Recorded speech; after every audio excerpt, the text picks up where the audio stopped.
কোথাও আপনি দেখবেন না ইসলামী দলের কোনো লোক এখন জাতির উপরে জুলুম করছে। আমির সাহেব, আপনি ঠিক কথা বলেছেন। কোন ইসলামিক সংগঠনের লোক এখন আর জাতির উপর জুলুম করে না, কিন্তু জামাত ইসলাম নামক সেই সংগঠনের লোক জাতির উপর অহরহ জুলুম করছে। আপনারা এই ভিডিওটা দেখুন।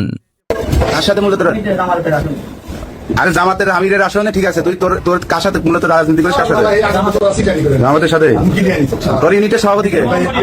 হ্যাঁ, আব্দুর রহমান আমির। আচ্ছা, হ্যাঁ, সভাপতি।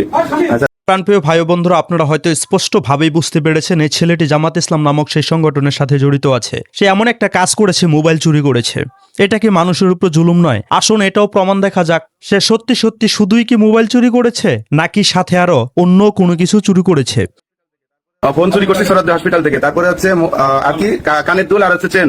মোবাইল, কানের দুল, চেন সোহরাওয়ার্দী হাসপাতালের গেট থেকে চুরি করেছে, এমন কথাই কিন্তু এখানে শোনা যাচ্ছে। আসুন আরেকটু সামনে যাই। কে কিনেছে আপনার? আমার কানের জিনিস ছিল সামনে, মোবাইল নিচে ব্যাগ সহ, ব্যাগের ভিতরে থেকে বই টই অনেক কিছু ছিল, ব্যাগ সহ নিয়ে গেছে। সিটি করে একটা চেন ছিল বলে এটাও বলছিল যে এটা বলে। তাহলে যার কাছ থেকে এই সমস্ত জিনিসগুলোকে চুরি করেছে সে নিজের মুখ থেকেই বলছে।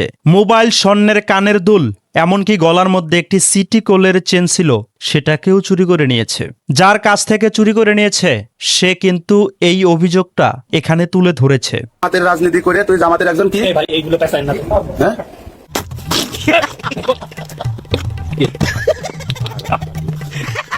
কি বল?